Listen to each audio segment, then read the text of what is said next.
मेरे प्यारे बच्चों, आज हम पढ़ाई करने जा रहे हैं छठी कक्षा के पाठ 2 के कविता स्वरमाला।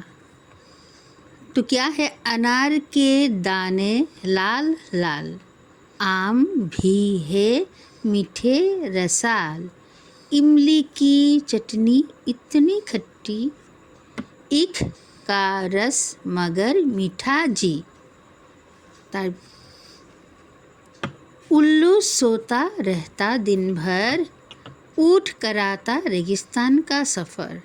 ऋषि मुनि बड़े ज्ञानी होते, ऋषभ को हम बैल भी कहते। एरी ठोक कर सलाम करते, ऐनक लगाकर दादाजी पढ़ते। ओखली भरती है अनाज से, औरत आदमी संग संग बढ़ते। अंगूर खट्टे हैं लोमड़ी कहती, आंगन में लोग लगाते तुलसी।